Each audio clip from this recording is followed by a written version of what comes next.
Merci à tous de nous rejoindre cet après-midi. Nous sommes vraiment très heureux de vous accueillir donc, dans le cadre du Business Booster Forum organisé par CCI France International et que nous remercions pour l'organisation de ce très bel événement en ligne. Donc voilà, au nom de la Chambre de commerce franco-sud-africaine, on est vraiment ravis de participer à ces 2 jours de rencontres et de webinaires en ligne et particulièrement heureux de participer avec ce webinaire cet après-midi où nous allons donc parler d'innovation en Afrique et comment le design thinking a démontré son efficacité et son agilité sur le continent africain. Donc voilà, on a eu beaucoup d'intérêt pour ce webinaire, plus d'une centaine d'inscriptions. Donc ce que je vous propose, c'est que le temps que tout le monde se connecte et s'inscrive et s'installe, on va vous passer une petite vidéo des jeunes filles du programme AI in Africa, donc intelligence artificielle en Afrique, menée par Flipteam et par la fondation Kgalema Motlanthe, dont on parlera dans quelques instants. I'm Sajna Faima and I'm 15 years old and this is what AI in Africa means to me. The foundation of AI in Africa program is design thinking and having an open mindset. Let's look at the world through the eyes of the program's alumni.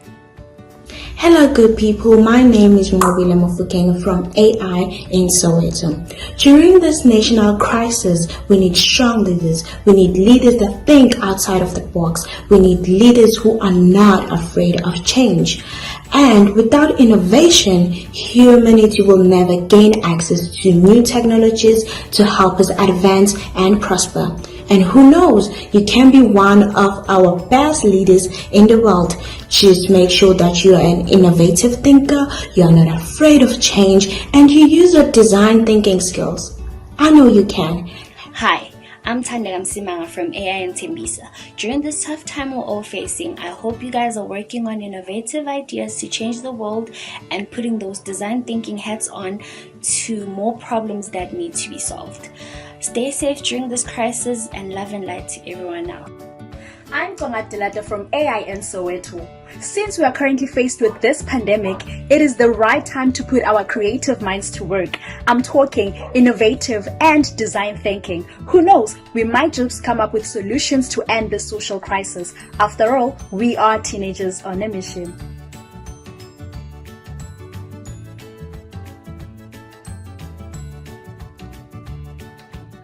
Donc vous voyez l'écran derrière vous. Aujourd'hui, le sujet de ce webinaire, vraiment, c'est « Et si crise rimée avec innovation durable, comment l'approche du design thinking démontre son efficacité et son agilité en Afrique ?»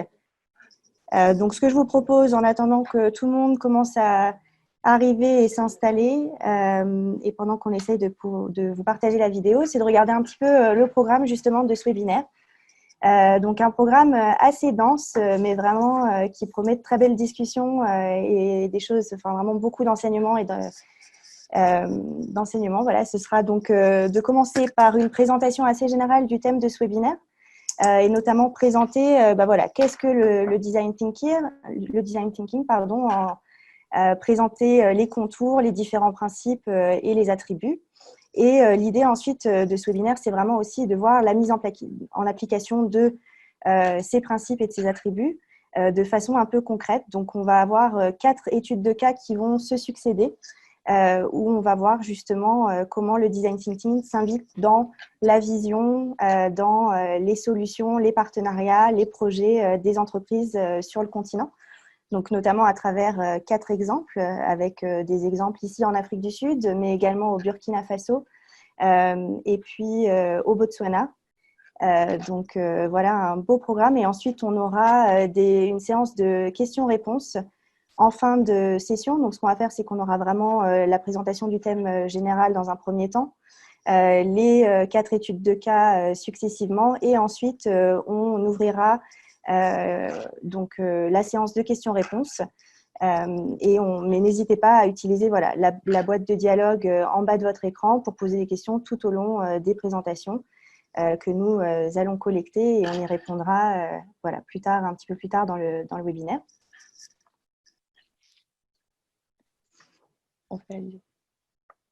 Voilà. Bon, bah, écoutez, je vous propose de commencer. On a déjà pas mal de participants. Il est bientôt, il est 2h05 passé, donc voilà, on va commencer, ça fera arriver les retardataires. Donc voilà, programme assez dense, sans plus attendre, je vais laisser la parole à nos deux premiers intervenants. Donc Mustapha Zenwini, qui est à la fois cofondateur et directeur général à Fliptin à Johannesburg. Fliptin est un startup studio, un incubateur qui est spécialisé dans le domaine de la tech. Et Mustapha, vous êtes également directeur innovation de la fondation Kgalema Motlanthe, qui est un ancien président sud-africain et qui mène des programmes de développement socio-économique et notamment des programmes éducatifs pour la jeunesse. Donc, si on en a l'occasion, on passera la petite vidéo tout à l'heure des jeunes filles justement de ce programme. Et nous donnerons ensuite la parole à Dr Amandine Robin, directrice générale de Matters Strategic Innovation Lab à Johannesburg, qui accompagne les entreprises et les startups à différentes étapes de leur développement pour répondre à leurs besoins d'innovation et en particulier donc à travers l'approche du design thinking.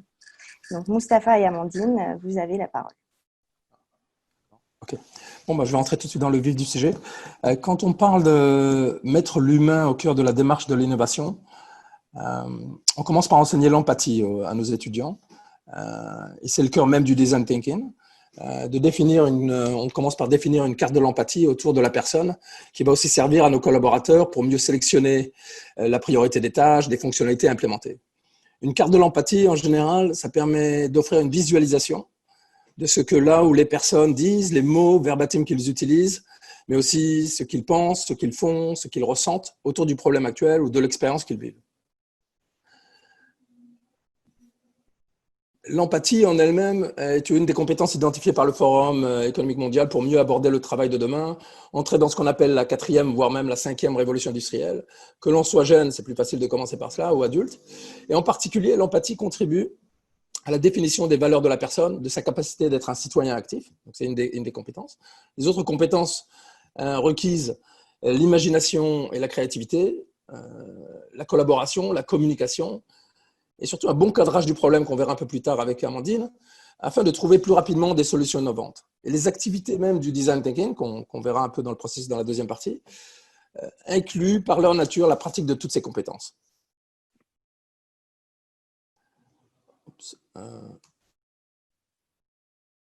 Donc, bien sûr, de notre point de vue, le design thinking devrait être enseigné le plus tôt possible dans les écoles et au sein de l'entreprise. Parfois, ça nécessite une adaptation même de la culture dans toutes les sphères du travail. On a offert des ateliers à des juristes, des financiers, des enseignants, des fonctionnaires, des ateliers qui ne sont pas liés à des solutions technologiques. D'ailleurs, des services d'urgence d'hôpitaux ont été redéfinis de cette manière pour leurs services de triage. Je vous invite à voir un de ceux qui est très connu, la clinique de Cleveland, que vous pouvez voir sur YouTube. Ici, c'est un exemple d'une école flottante au sein d'une zone très populaire entre Lagos et son aéroport, si vous êtes passé par là-bas. Cette école a reçu beaucoup de prix internationaux, symbolisant sa résistance au changement climatique, en faisant face à la montée des eaux et en même temps permet à une population de pouvoir accéder à une école dans un des plus gros bidonvilles d'Afrique. École qui offre en même temps l'enseignement de ses compétences pour le travail de demain. L'objectif principal de la formation du design thinking n'est pas d'enseigner aux étudiants, aux professionnels, comment juste créer des produits ou des services, mais comment penser de manière holistique afin de concevoir des solutions jamais vues auparavant à des problèmes souvent jamais vus auparavant aussi.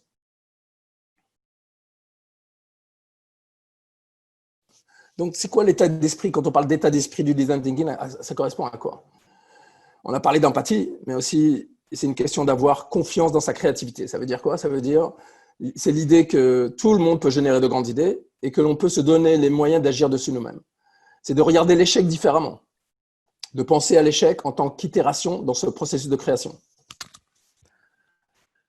Je répète, itération, itération et encore itération.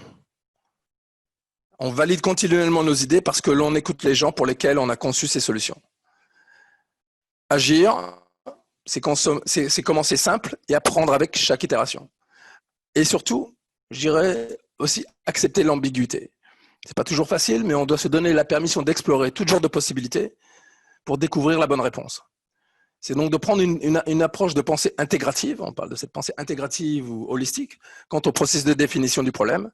Donc, utiliser un modèle de création collective, multidisciplinaire, et si possible, inclure tout l'écosystème.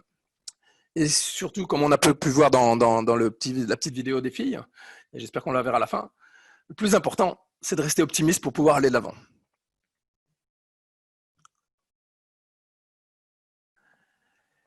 Ça jouait juste. Voilà. Donc, et maintenant, quand on ramène un peu l'innovation et crise dans un contexte africain, et pour la plupart de ceux qui sont dans ce call aujourd'hui, on voit un lien de manière continue entre innovation et nécessité. En fait, le design aujourd'hui ne connaît pas de solution parfaite, mais seulement une adaptation continue à des environnements en évolution constante. Donc, compte tenu de l'abondance des vies d'infrastructures que l'on connaît, on doit être créatif dans tous les aspects de la vie pour survivre. Voici quelques exemples de nos partenaires qui participent sur notre programme de formation. Ça, c'est un exemple d'une école qui s'appelle Idea Collective, qui est basée à Johannesburg. C'est un Hippo Roller. C'était conçu pour l'Afrique, pour un problème africain, de pouvoir porter 5 fois plus d'eau qu'on porte sur la tête. Mais maintenant, ce même concept est utilisé sur des yachts à Monaco pour transférer de l'eau à bord. C'est une compagnie de design qui est basée à Pretoria, qui a reçu beaucoup de prix, en particulier The Road Built Award pour ceux qui connaissent, et donc c'est des prix très connus en design. Ils ont conçu ce brûleur à paraffine qui s'éteint lorsqu'on le reverse. C'était en réponse à un nombre de personnes tuées dans les incendies chaque année dans les townships en Afrique du Sud. Et ils ont aussi construit Terrestrial, cette compagnie elle s'appelle. Ils ont également construit ce scanner qui effectue un scan complet du corps en 13 secondes. Parfois, avec les autres scanners de manière partielle, ils vont jusqu'à 45 minutes. Et ce dont cette agence privée est la plus fière, c'est que ce produit a été diffusé, si vous l'avez vu, dans Grey's Anatomy. Donc maintenant, je vais passer la main à Amandine pour aller un peu plus dans le détail du processus et voir après, comme ça, on pourra regarder les principes dans les cas suivants. Merci, Moustapha. Bonjour, donc moi je vais vous parler un peu plus précisément des aspects méthodologiques, parce qu'en fait il y a plein de méthodes pour innover et pour résoudre des challenges, et finalement qu'elles soient inspirées de la créativité ou des sciences, le plus important c'est vraiment d'avoir cet état d'esprit ouvert, très réceptif, d'être curieux, de chercher à comprendre la situation en profondeur, et depuis différents points de vue, depuis idéalement le point de vue de toutes les parties prenantes. Et donc, le design thinking, c'est une méthode de résolution de problèmes qu'en fait, certains d'entre vous font sans doute naturellement, sans le savoir. Mais le fait d'avoir un processus établi, très bien défini, le rend facilement utilisable par tout le monde et du coup, parfait pour le travail en équipe, l'innovation participative, etc. Il y a aussi des mesures très claires en design thinking qui sont la désirabilité, la faisabilité et la viabilité. La désirabilité, justement, s'assurer qu'une solution est désirable, c'est s'assurer que la population qui est au cœur du challenge va vraiment adopter cette solution. Qu'elle soit faisable, donc ça c'est plus évident d'un point de vue technique, c'est nécessaire, et qu'elle soit viable, c'est justement pour garantir une solution durable. Donc répondre à ces 3 aspects en même temps, c'est garantir le succès de la solution. Donc, comme toutes les méthodes de problem solving, de résolution de problèmes, il y a 3 grandes étapes. La première, 3 grandes phases. La première phase, c'est là qu'on cherche à acquérir une compréhension profonde du problème et du contexte, capturer tous les tenants et les aboutissants. Ensuite, on passe à l'exploration. C'est là qu'on ouvre le champ des possibles, qu'on fait émerger des idées en mode recherche de solutions. Et ensuite, une phase d'implémentation où on matérialise ces idées. Donc ça, c'est assez classique, résolution de problèmes en général. Ensuite, en design thinking, il y a 2 grandes spécificités qui font la force du processus. La première, c'est le fait que l'homme soit au cœur de la réflexion, comme Moustapha le disait, avec l'empathie. Et la deuxième, c'est le fait d'être en recherche permanente de feedback. En fait, ça, c'est hyper important parce que c'est donc apprendre de ses erreurs en continu et ajuster en continu. On ne s'arrête jamais d'ajuster. C'est un processus qui est profondément itératif et non pas linéaire comme beaucoup d'approches. On essaye donc proactivement, on est proactif pour impliquer toutes les parties prenantes autant que possible dans le processus. Ça, plusieurs intervenants dans la suite du webinaire vont pouvoir démontrer l'importance de l'intégration du feedback dans leur compagnie. En design thinking aussi, donc après une autre différence, c'est dans chaque phase, évidemment ce qui différencie les méthodes, c'est comment on aborde chacune de ces phases. En design thinking, donc on fait au moment de vraiment capturer tous les tenants et les aboutissants du problème, donc l'empathie, c'est une dimension très forte, mais évidemment, ça ne veut pas dire qu'on ne fait pas aussi un peu de recherche autour. Mais ça veut dire qu'on a aussi une boîte à outils très spécifique pour l'empathie, qui permet de vraiment faciliter l'intégration d'intégrer la perception de chacune des parties prenantes. Donc, par exemple, il y a la description de persona, l'empathy map, même mind map. On peut faire des questionnaires aussi. Et quand on a bien ouvert, quand on a bien exploré une autre dimension importante, donc on arrive au cadrage du problème. Donc, en fait, dans toute recherche de solution, trop souvent, on oublie que la fondation de nos recherches, de notre exploration, c'est le problème qu'on se pose. Donc, si on va trop vite pour poser le problème, on a tendance à se tromper. Ensuite, on est déçu par la solution, alors qu'en fait, on a juste considéré un problème trop basique pour vraiment être surpris. Surtout si on reprend, par exemple, le problème habituel, la même question qu'on se pose depuis 20 ans, c'est pas ça qui va nous permettre de vraiment ouvrir sur de nouvelles idées. Donc, c'est hyper important de prendre le temps d'identifier un meilleur problème pour pouvoir apporter une meilleure solution. Et en fait, donc le cadrage du problème, c'est important, mais là aussi, la dimension itérative est hyper importante. C'est-à-dire qu'on cadre et ensuite on recadre, on reformule régulièrement. Au fur et à mesure qu'on apprend sur le problème, donc toujours garder cet état d'esprit ouvert, toujours prêt à se remettre en question, c'est clé. Un autre point très important, c'est d'être capable d'oublier nos convictions quand on définit les objectifs. Donc ça, c'est absolument nécessaire. Quand on a tous des convictions qui sont liées à notre expérience ou notre savoir-faire, notre connaissance du contexte, et ça implique la manière dont on définit nos objectifs. Donc comment éviter d'avoir une opinion sur tout alors qu'on est expert du sujet? Mais ça, c'est une question de discipline et de rigueur. Au moment de poser, de cadrer un problème, il faut faire vraiment la différence entre objectif et faisabilité. Très souvent, on définit le problème d'une manière qui en fait est déjà contrainte par notre perception de la faisabilité. Donc on ne va pas avancer comme ça, on ne va pas ouvrir parce que c'est déjà complètement contraint. Donc en fait, on a un avis préconçu sur ce qu'on va pouvoir faire, donc on n'ouvre pas. Donc on ne va pas pouvoir explorer plus loin. Donc là, vous voyez que la rigueur joue un très grand rôle dans la créativité, finalement, et qu'il ne faut pas faire d'amalgame entre suppositions, hypothèses, biais et contraintes réelles. Recadrer un problème, c'est vraiment changer de point de vue, et c'est ça qui va vous permettre d'innover réellement. En particulier, par exemple, dans une situation de crise, si vous identifiez, bien analyser la situation, c'est ce qui vous permet d'identifier la bonne vague à surfer, en réalité. Alors, il y a des techniques de cadrage qui sont en fait très simples, qui peuvent paraître très naïves et qui sont pourtant très efficaces. Donc, je vais juste vous parler de quelques-unes. Donc, par exemple, les 5 whys qui est très connu. Donc, demander pourquoi 5 fois de suite. Bon, ça permet d'accéder à la racine du problème, de la question. Après, il y a aussi la technique de l'avocat du diable qui demande une grande flexibilité mentale et un peu de pratique, mais ça permet de vraiment changer la représentation qu'on se fait d'un résultat. Parce que finalement, à y réfléchir, la notion de réussite ou d'échec, c'est pas du tout objectif, c'est une question de point de vue. Et ça permet aussi d'être créatif, d'être challengé sur ces questions-là.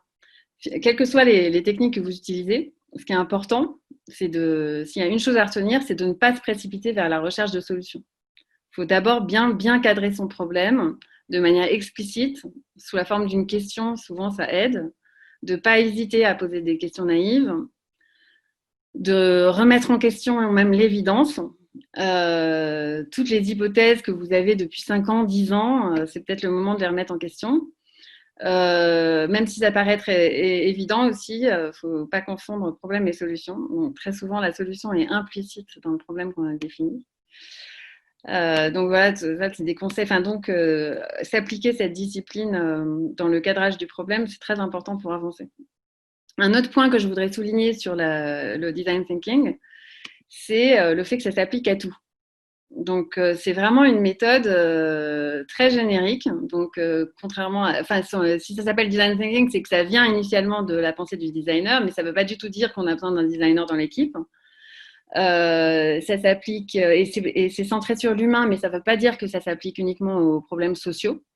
En fait, même dans un problème très technique, il y a toujours des hommes en jeu. C'est pas du tout une contrainte. Là, sur ce slide, vous voyez qu'on a, à travers nos formations ou ateliers, en fait, tous les domaines sont représentés. Pour vous donner une idée, il y a environ 20% des problèmes posés qui concernent l'éducation, 17% la sécurité, 15% la santé. Donc, ça balaye vraiment un large champ et de secteurs, enfin tout secteur. Et dans la vidéo d'introduction qu'on n'a pas réussi à bien entendre, donc sur AI in Africa, donc c'est une initiative lancée sur des lycéennes dans les townships où on couple le design thinking avec l'intelligence artificielle. Et on a souvent été bluffé par les solutions apportées. C'est une méthode qui s'adapte en fait aussi bien aux jeunes qu'aux adultes. Il n'y a aucun prérequis. C'est en fait finalement très facile d'accès et avec des résultats très efficaces. Attendez. Hop. Ah oui, voilà, pardon. Voilà, merci. Merci beaucoup Mustapha Zawini et Amandine Robin donc, oui, pour effectivement nous présenter l'approche du design thinking en plus de détails et donc ses différentes composantes, ses différentes dimensions, mais aussi vraiment voilà, l'état d'esprit qu'est le design thinking et les différentes phases et techniques du processus. Un grand merci voilà, pour ces enseignements et ces éclaircissements. Donc effectivement, l'idée de ce webinaire, c'est de parler du design thinking, de mieux comprendre cette approche, cette démarche, mais aussi de voir comment est-ce que cette approche s'applique déjà dans différents cas au sein des entreprises sur le continent africain. Donc, on va donner quelques exemples cet après-midi sur l'efficacité et les succès du design thinking en Afrique. Alors, Mustapha, vous en avez déjà nommé quelques-uns dans votre présentation et on va approfondir un petit peu ce sujet-là en donnant donc la parole à 4 entreprises et organisations pour voir comment le design thinking s'invite dans la vision de l'entreprise, la culture parfois de l'entreprise, souvent même, les différents partenariats, les projets, les solutions et l'innovation d'entreprises sur le continent. Donc, je vous propose tout de suite de commencer par donc notre première étude de cas et pour cela, on va aller au Burkina Faso et on va commencer par le témoignage du professeur Zakaria Thiemtore, fondateur et président de l'Institut supérieur de sécurité humaine au Burkina Faso, ancien ministre de l'alphabétisation au Burkina Faso. Merci infiniment, professeur Zakaria Thiemtore, de nous faire l'honneur de votre présence pour ce webinaire aujourd'hui. Donc, professeur Thiemtore, vous avez créé il y a 6 ans cet institut de sécurité humaine dont la devise est l'être humain d'abord et qui est l'une des premières organisations en Afrique spécialisée dans ce secteur. Je vais vous laisser nous en dire un peu plus. Merci Mélanie pour cette introduction et je voudrais dire que c'est un plaisir pour moi de participer à ce webinaire. Alors en guise d'introduction, permettez-moi de dire en quelques mots qui sommes-nous. Vous l'avez dit tantôt, l'Institut a été créé il y a 6 ans. Alors je ne vois pas les slides défiler. Alors, j'essaye à nouveau. Ça y est, très bien. Alors, nous avons été créés il y a 6 ans avec d'autres personnes. Nous avons pris cette décision de créer cette structure en réponse à un problème. C'est celui de la désespérance, une désespérance très perceptible dans nos sociétés. En réponse également à un risque. C'est celui de la généralisation de cette désespérance. Les populations, dans leur grande majorité, étant à la quête d'autres réponses, d'autres modes de gouvernance. Et nous avons pensé à l'époque que la seule réponse qui nous semblait être à la fois évidente, mais la plus pertinente, c'était de replacer l'humain au cœur de notre réflexion prospective et de notre action pour être en mesure d'apporter des éléments de réponse qui correspondent à leurs attentes et aux aspirations profondes des populations.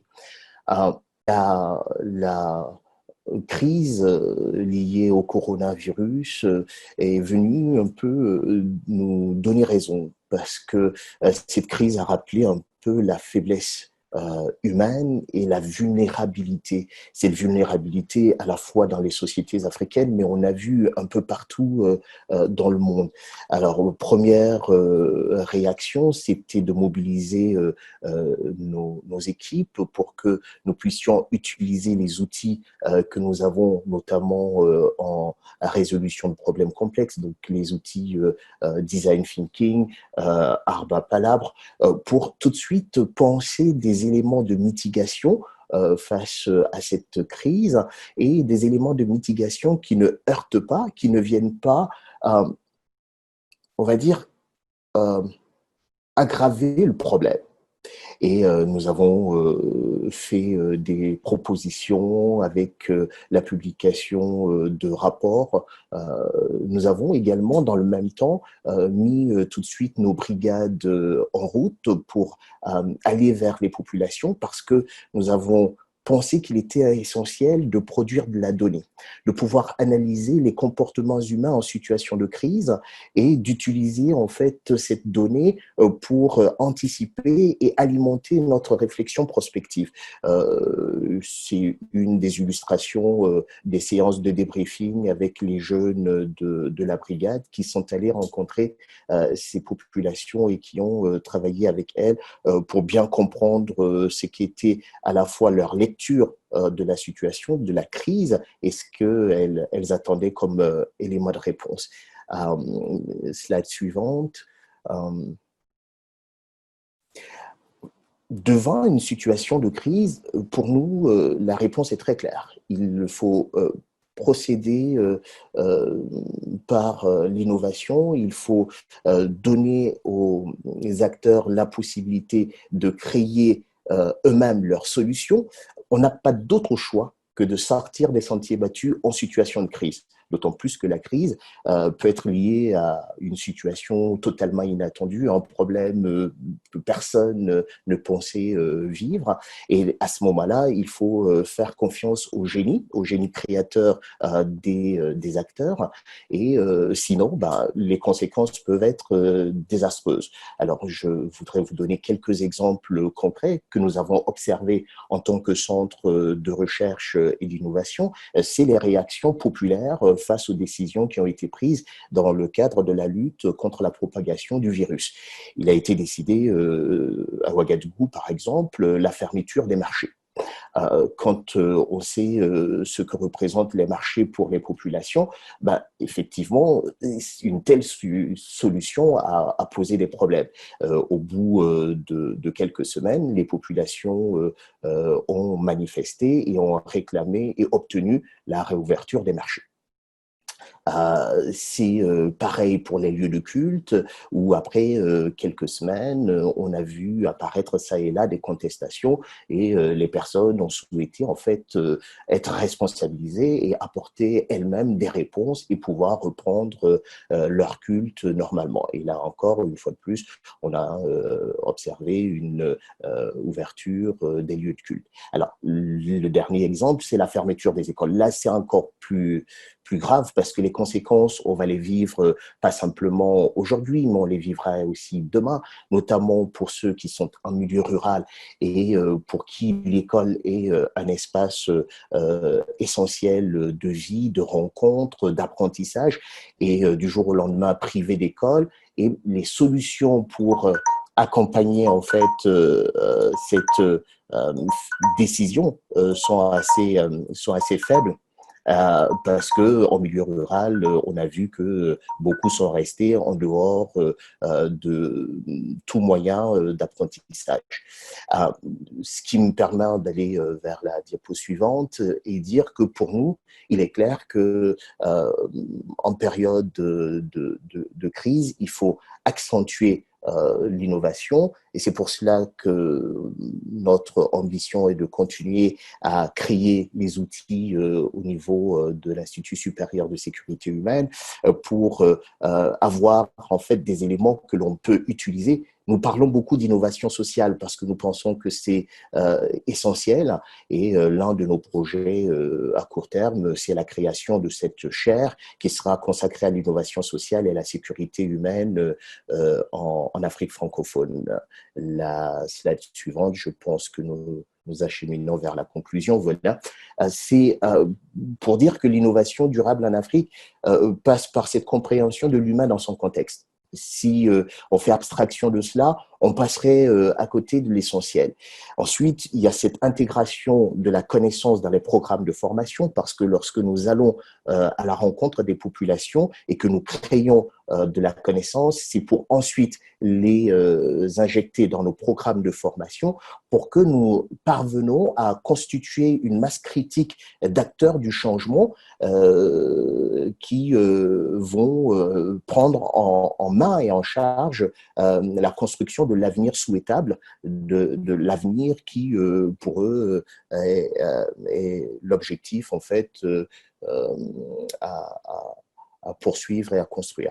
Naturellement, c'est aussi utile pour les entreprises parce que lorsqu'on parle d'innovation sociale, on parle de compréhension aussi des comportements humains, des comportements des consommateurs et une entreprise a besoin de cela pour se développer. Et pour nous, le travail qui est fait au niveau de l'Institut, donc dans sa triple dimension innovation, recherche et formation, doit pouvoir servir à la fois nos gouvernants dans les prises de décision, mais également les entreprises qui ont besoin d'être dans des environnements un peu plus sécurisés, dans des environnements où la rencontre avec les populations se fait aisément. Voilà ce que je voudrais dire pour rester dans le temps imparti. Naturellement, nous constituons des communautés et nous espérons avec tous ceux qui ont cette fibre nous retrouver pour continuer à construire ensemble des réponses appropriées aux défis qui sont les nôtres aujourd'hui en Afrique et d'utiliser les outils qui sont disponibles et ceux que nous pouvons continuer de créer. Merci beaucoup. Merci beaucoup, professeur, pour ce témoignage. Effectivement, on souhaiterait vous écouter plus longtemps encore, même si on est limité un petit peu par le temps cet après-midi. Mais effectivement, tous les intervenants, évidemment, font partie du Business Booster Forum et donc vous pouvez également vous connecter avec eux. N'hésitez pas aussi, je rappelle à nos invités, que vous pouvez poser des questions dans la boîte de dialogue en bas de votre écran. Nous y reviendrons lors de la session questions et réponses à la fin de ce webinaire. Donc, n'hésitez pas au fur et à mesure des présentations à poser toutes vos questions. Merci encore, professeur, pour ce témoignage. C'est vrai qu'il démontre encore une fois l'importance de replacer l'humain au cœur de la recherche de solutions.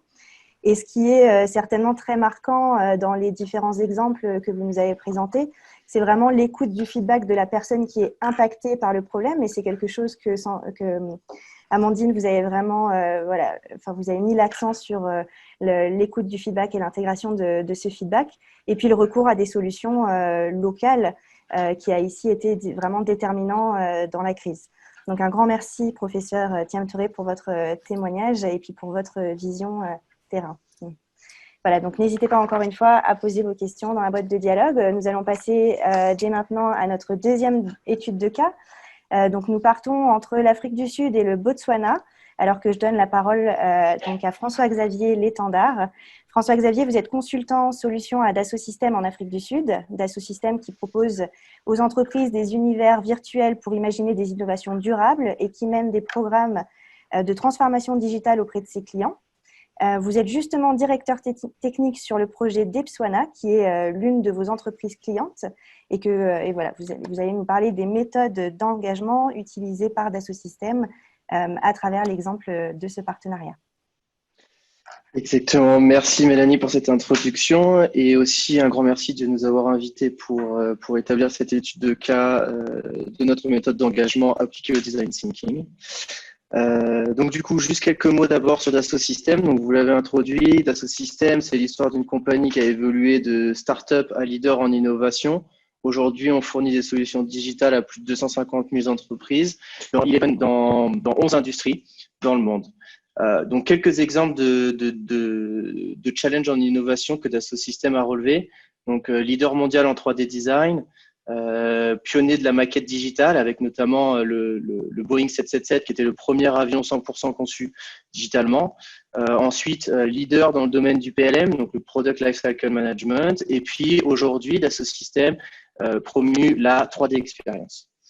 Donc aujourd'hui, je vais essayer de vous présenter la méthode du Value Engagement, qui est une méthode que l'on pourrait appliquer au Design Thinking. Ce qu'il faut savoir, c'est que c'est un standard chez Dassault Systèmes que l'on applique à nos projets de transformation chez nos clients. Donc, cette méthode, elle vient supporter une volonté de changement et d'innovation, ainsi que l'évolution des différents business models que l'on peut retrouver aujourd'hui dans les industries. Chez Dassault Systèmes, on appelle ça l'industrie renaissance. C'est l'industrie de demain. Cette renaissance, elle entraîne également un nouveau paradigme, c'est-à-dire que de passer de l'amélioration de la productivité vers la capacité d'aider et d'être un partenaire tout au long de la transformation digitale de l'entreprise, de nos clients. Alors aujourd'hui, je vais essayer en 5 minutes de vous illustrer cette méthode de design thinking en appliquant et en illustrant cette transformation digitale chez un client, chez notre client Debswana. Alors si je peux changer, voilà, parfait. Donc Debswana, c'est une compagnie minière située au Botswana. C'est le leader mondial de la production de diamants en valeur. C'est également une joint venture entre le gouvernement du Botswana et De Beers. Donc c'est une joint venture à 50-50. Et je prends comme exemple une citation de l'ancien président du Botswana qui mettait en valeur l'importance de Debswana et de la production de diamants au sein du pays. Avec Dassault Systèmes. L'histoire avec Dassault Systèmes, elle a commencé il y a un peu plus de 20 ans. Dassault Systèmes fournissait à Debswana une suite de logiciels permettant de faire de la modélisation géologique et l'évaluation de planning de la mine à long terme et à moyen terme. Et plus récemment, donc en 2019, Debswana a communiqué une stratégie de transformation d'entreprise à grande échelle afin de supporter plusieurs choses. Afin de supporter la vision de son gouvernement, donc on voit l'importance du gouvernement dans cette entreprise, donc de supporter également le développement économique et durable du pays. Donc pour information, Debswana, ça représente environ 30% à lui tout seul du GDP du Botswana. Donc la stratégie de Debswana, c'est une stratégie à vision 2024. Il l'appelle One Dream, One Team. Et cette stratégie, elle a pour but de développer une workforce qualifiée et engagée, avec pour ambition d'exploiter les nouvelles technologies pour supporter l'innovation et la diversification. La responsabilisation, l'émancipation et les compétences des individus dans le but d'achever sa politique zéro arme. Donc Debswana, ils ont donc lancé un projet de transformation technologique et culturelle. Les grandes valeurs autour de ce projet sont la collaboration, construire des contrats de partenariat, de shape the future.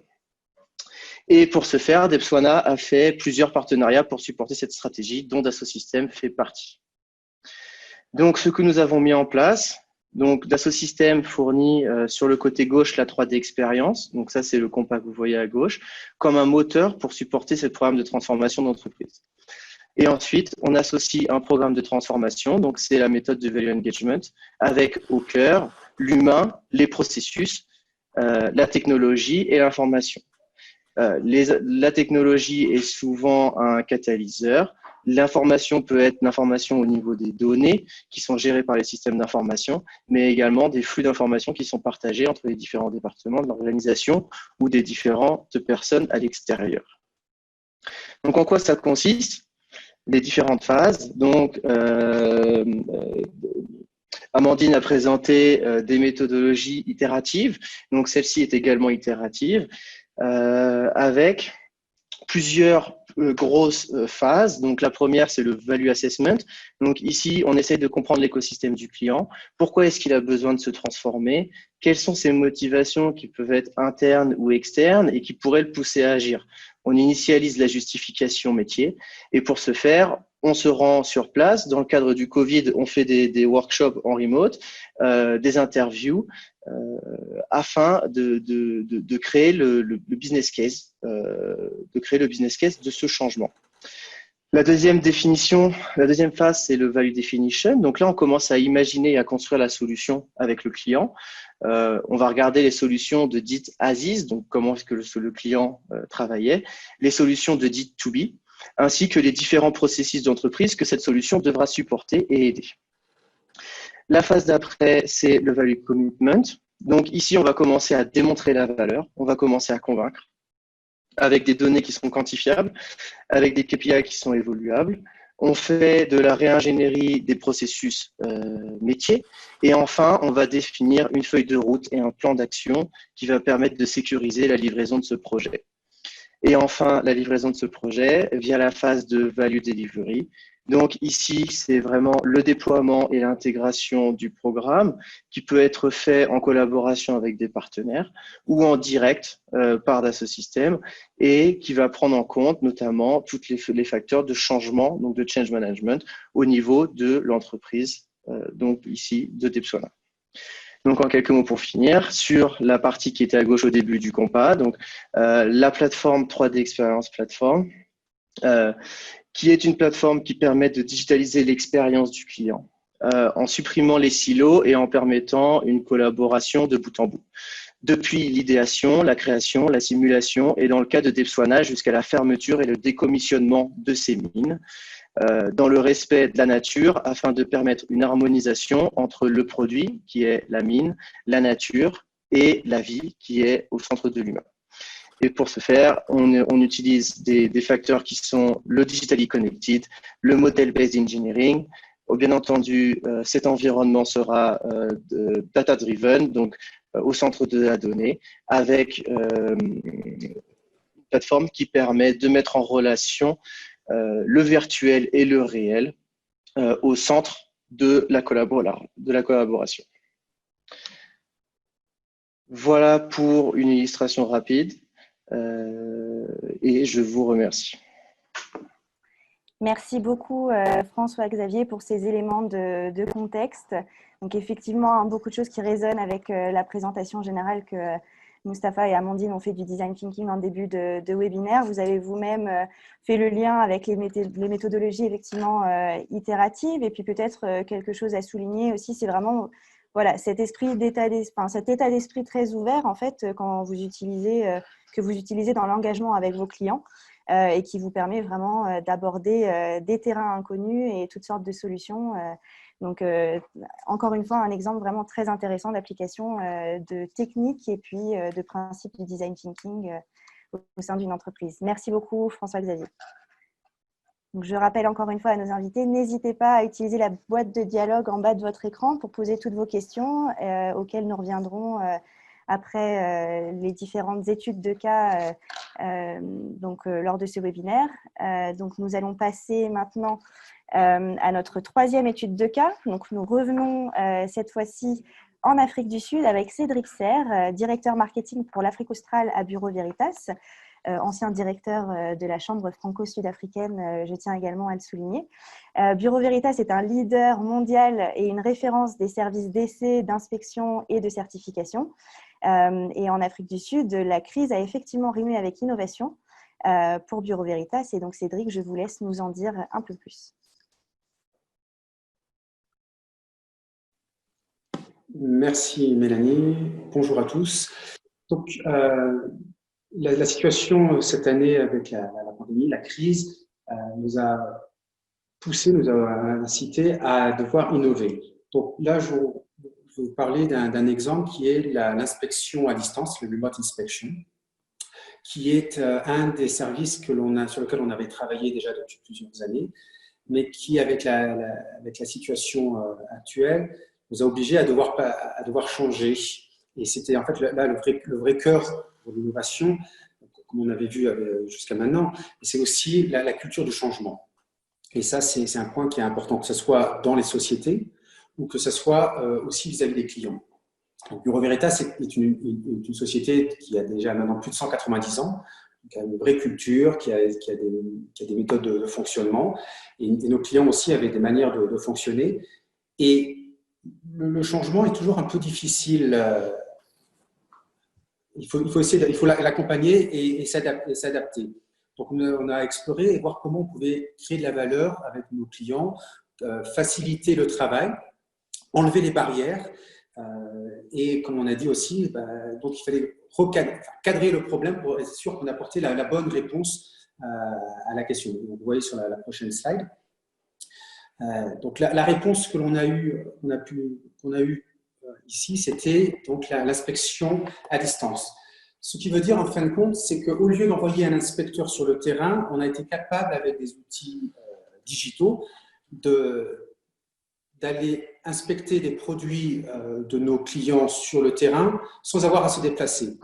Peut-être pour remettre un peu dans le contexte, c'est qu'en Afrique du Sud, pendant la première partie du confinement, il était interdit de bouger. Et pourtant, il fallait quand même qu'on continue à accompagner nos clients. Et ça a été une approche. C'est-à-dire que même les clients qui étaient un peu réticents au départ à changer parce qu'ils avaient une certaine habitude, ont vu aujourd'hui qu'en fin de compte, avec la crise, on pouvait innover et que cette innovation apportait une vraie valeur ajoutée qui est, sur le long terme, va être beaucoup plus simple. C'est-à-dire qu'aujourd'hui, on est capable d'offrir ce genre de service d'inspection à distance, même après la crise. Et ça va devenir aussi une nouvelle norme de fonctionnement puisque ça apporte aux clients rapidité aujourd'hui, simplification.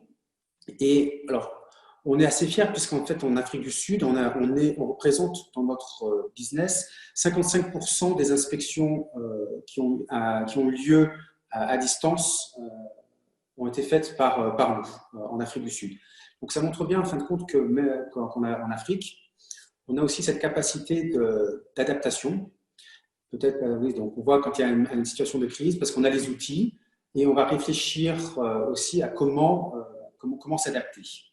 Donc, toute cette approche qu'on a vue déjà du design thinking, c'est tout ce qu'on avait mis en place en amont et on a pu démontrer que toute cette réflexion, donc le prototype avait fonctionné, fonctionne et va fonctionner encore dans le futur. Voilà, donc on va voir sur la prochaine slide.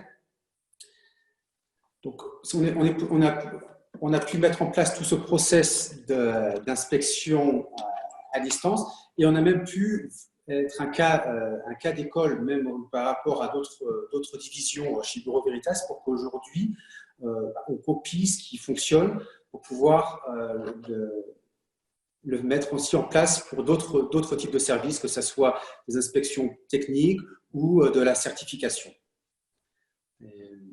Donc, voilà pour le troisième exemple. J'espère avoir fait suffisamment court. Merci. Merci beaucoup Cédric. Effectivement, encore un exemple très parlant.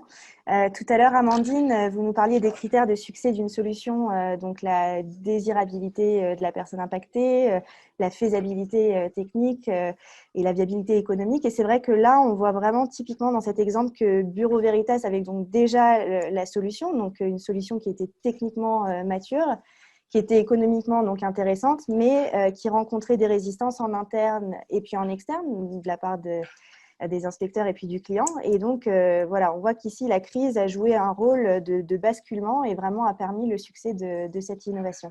Donc, très intéressant. Merci beaucoup, Cédric. Voilà, et donc, nous nous dirigeons vers notre dernière étude de cas. Donc, pour finir, je vous propose de nous entretenir avec Thibaut Dardan, directeur de magasin Leroy Merlin à Johannesburg. Donc, Leroy Merlin est arrivé assez récemment en Afrique du Sud. Et Thibaut, vous allez nous parler un petit peu de l'aventure de Leroy Merlin ici en Afrique du Sud et puis l'évolution voilà, des différents magasins et la culture de l'entreprise. Merci beaucoup, Mélanie. On va parler un peu de bricolage parce qu'on sort du confinement ou on est encore en confinement. Donc, c'est un sujet qui parle à tout le monde. Pour beaucoup de gens qui sont restés chez eux, ça a été une première préoccupation de se rendre compte qu'il y avait plein de choses à faire chez soi. Et donc, je remercie tous les clients potentiels. Leroy Merlin, c'est une entreprise qui fait partie du groupe ADO, qui est le 3e opérateur mondial en termes de bricolage dans le monde, mais qui, en Afrique du Sud, est une start-up de par le fait que je vais vous laisser changer les diapos parce que Mélanie, je vais vous laisser changer les diapos. Tu peux Oui, passer ça sur la marche. suivante. On prend le contrôle. Ok. Tu peux passer sur la suivante.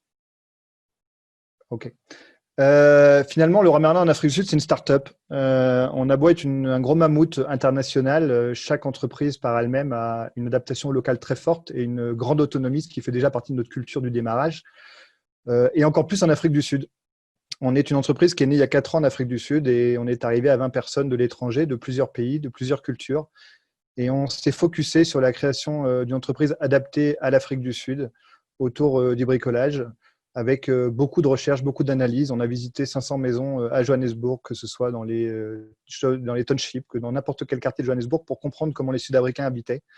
Et en fait, on est une entreprise qui est basée sur design thinking et une entreprise qui est très test and learn. Et ce qui fait aujourd'hui notre développement et notre force à nous développer, permettre à chacun de pouvoir apporter sa pierre à l'édifice et d'accélérer sans une chaîne de validation ou une chaîne de commandement qui soit trop longue et qui bloque le processus d'amélioration. Pour résumer, on est en 2020, on ouvre notre premier magasin il y a 2 ans, après 2 ans d'analyse, de construction, et on va ouvrir notre 4e magasin en début d'année 2020, avec une entreprise qui est, on peut changer de diapo si tu veux, avec une entreprise en fait qui a été créée sur un modèle d'entreprise plateforme, orientée sur notre écosystème, à savoir nos clients, comme j'en parlais, nos fournisseurs, mais aussi des partenariats. On n'a pas envie d'aller développer des choses quand il y a des gens qui le font très bien en Afrique du Sud, et beaucoup mieux que nous, afin de gagner du temps et d'être plus efficace. Je peux vous donner un grand sujet sur le bricolage, c'est l'installation. Eh bien, on a trouvé une start-up il y a 4 ans avec qui on a créé un partenariat qu'on a financé aussi pour développer un service d'installation qui est indépendant de Leroy Merlin, mais qui nous permet d'assurer un service complet pour nos clients. On l'a créé autour de 5 grands sujets qui sont une entreprise complètement omnicanale. Et donc, on est une entreprise digitale et née digitale, pas seulement physique, on peut dire figital, à la fois physique et digital depuis le démarrage à travers notre communication sur les réseaux sociaux, à travers la création de notre site internet. Je reviendrai sur le digital à la fin de mon intervention. Organisé autour de marchés pour éviter les silos, on en parlait avec François-Xavier. La création du produit jusqu'à sa mise en place sur le linéaire, c'est une seule personne qui gère la communication, la supply chain, les achats, et ce qui nous permet de prendre des décisions beaucoup plus rapides et de ne pas être gangrénés par différents silos qui peuvent être le marketing, la com, la supply, où tous les gens ne sont pas forcément d'accord sur le sujet et qui prennent beaucoup plus de temps à avoir une décision commune.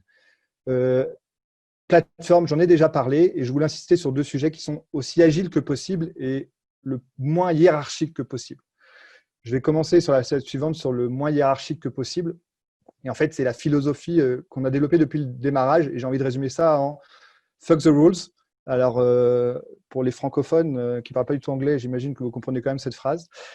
Fuck the rules, but avec responsabilité. Et l'idée, c'est il n'y a pas de limite. Prenez des décisions, prenez des initiatives, travaillez avec autonomie et à la limite, prenez une décision. Et je l'ai mis en dessous, une de mes décisions égale bordel au carré. Il vaut mieux prendre une décision et aller jusqu'au bout. Et Mustapha parlait de l'itération et de l'amélioration. Il faut apprendre à avoir des échecs pour améliorer les choses. Et en fait, si on ne fait rien parce qu'on attend, on ne progressera jamais. Le fait d'essayer, à la limite, soit est une source d'apprentissage, soit une source de succès beaucoup plus rapide. Le deuxième sujet, c'est à travers notre recrutement qui est basé uniquement sur j'ai envie de dire, pas des compétences, mais plutôt sur du comportement. On a recherché vraiment les gens sur qui ils sont, est-ce qu'ils aiment les gens et comment ils sont capables de prendre de l'autonomie et de prendre des initiatives. Le troisième sujet, à travers le développement, est beaucoup plus basé sur des formations en auto-apprentissage, c'est-à-dire, je vais vous donner un sujet, vous allez explorer d'abord par vous-même et vous allez me faire un résumé de ce que vous avez appris.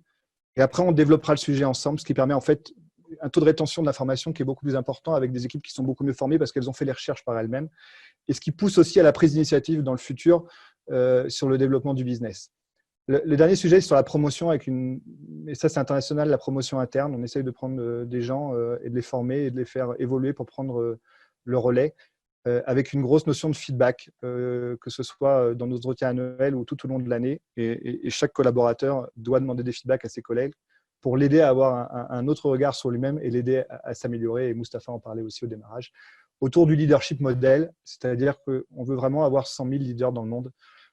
Et l'idée, c'est d'avoir des gens authentiques, ouverts, interdépendants et impactants. Et c'est là-dessus qu'on porte beaucoup de notre développement. On parlait d'agilité sur le slide suivant. Un exemple très rapide, c'est quand on a créé l'entreprise, on a voulu créer un pop-up store, un campus. Petite échelle, mais avec des produits, avec des clients, avec nos bureaux qui étaient intégrés dans le pop-up store pour avoir des interactions directes avec le client et nous permettre d'avoir des feedbacks des clients pour pouvoir construire le magasin de demain. Et du coup, pendant 1 an, on a utilisé ce magasin comme réellement un outil de lancement de notre business qui a été remarquable. Et c'est là qu'on a découvert, par exemple, le fait que les Sud-Africains adorent le DIY, adorent le craft, et ce qui nous a permis de créer, par exemple, des workshops après en magasin pour développer la compétence de bricolage. Je vais juste faire un focus sur le digital parce que sur la slide suivante, je parle pour tous les gens qui voudraient investir en Afrique du Sud. C'est définitivement un pays digital. On a un système bancaire qui est très avancé, parfois beaucoup plus que ceux en Europe, et qui facilite grandement le développement du digital. Une population très équipée en smartphone et une vraie digitalisation de l'industrie du retail. On va aller sur la dernière slide. En conclusion, juste pour ramener ça à Leroy Merlin et comment on a créé l'entreprise, je vous disais, en 2016, on s'est déjà commencé notre communication vraiment centrée sur nos communautés à travers Facebook, à travers les réseaux sociaux, ce qui nous a permis de créer une énorme communauté et de se faire connaître. Et notre site internet qu'on a lancé en 2018, en même temps qu'on lançait le premier magasin, nous a permis aussi d'avoir un rayonnement national, alors qu'on était basé avec un magasin à Johannesburg dans le centre du pays. Aujourd'hui, on vend dans tout le pays. On s'est aussi permis de faire des partenariats avec des plateformes digitales de vente façon Amazon, comme Takealot en Afrique du Sud. Ça nous a permis de vendre des produits et d'apprendre aussi sur cette partie-là, et du coup d'augmenter notre capacité de visibilité pour nos produits et d'apprendre aussi du retail digital en Afrique du Sud.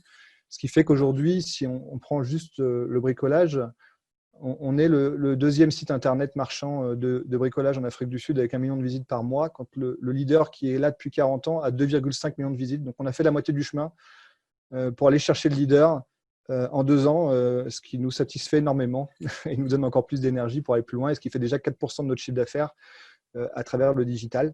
D'autant plus aujourd'hui que les entreprises qui n'ont pas su digitaliser commencent à disparaître. Et c'est pareil qu'en Europe. On a la même conséquence avec l'Ironwire en bas à gauche, qui est une entreprise qui vient de fermer parce qu'elle avait du mal à survivre en termes de compétitivité.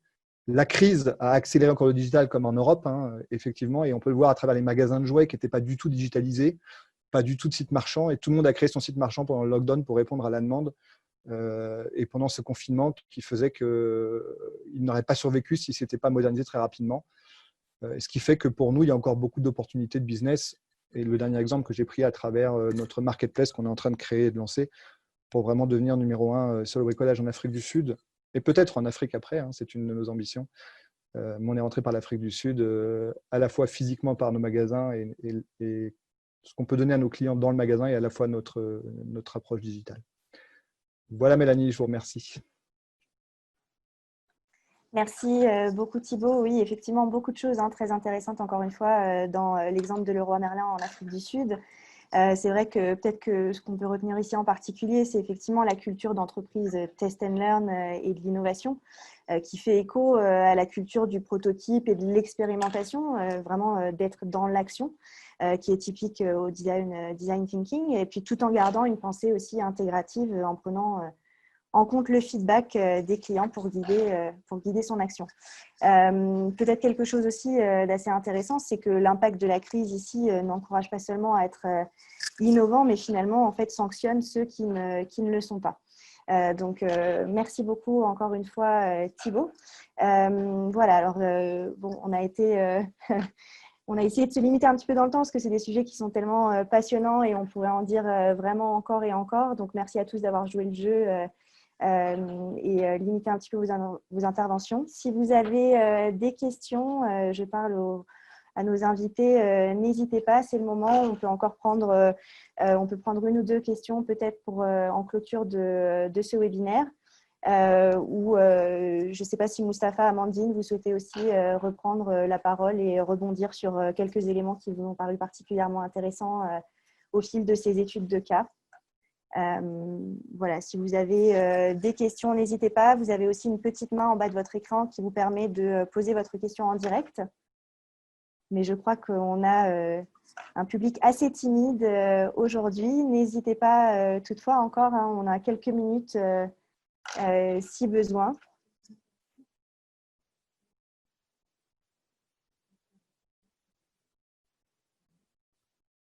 Bon, pas de questions. Alors, a priori, écoutez, on va clôturer cette session très, très intéressante sur l'innovation donc en Afrique à travers l'approche du design thinking. Donc, je voudrais vraiment dire un grand merci à tous les participants de nous avoir rejoints pour ce webinaire cet après-midi.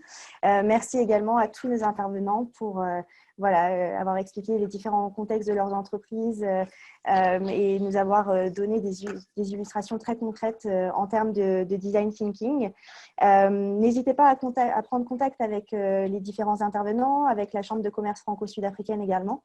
Voilà, on est tous inscrits dans le cadre du Business Booster Forum. Donc, on sera très heureux d'échanger et de discuter plus en profondeur sur ces différents sujets. Voilà, si vous êtes intéressé par le marché africain ou le marché de l'Afrique du Sud en particulier, toute l'équipe de la Chambre de commerce franco-sud-africaine est disponible. Et puis, en clôture, je voudrais effectivement vraiment dire un grand merci au CCI France International pour l'organisation de ce forum, donc sur ces 2 jours, avec toutes ces rencontres en ligne, ces webinaires. Plus de 40 webinaires sur 2 jours, donc n'hésitez pas non plus à regarder l'agenda pour vous inscrire à d'autres sessions qui pourraient vous intéresser. Vraiment un très très bel événement et on vous remercie infiniment pour l'opportunité de participer avec ce webinaire cet après-midi. Merci à tous.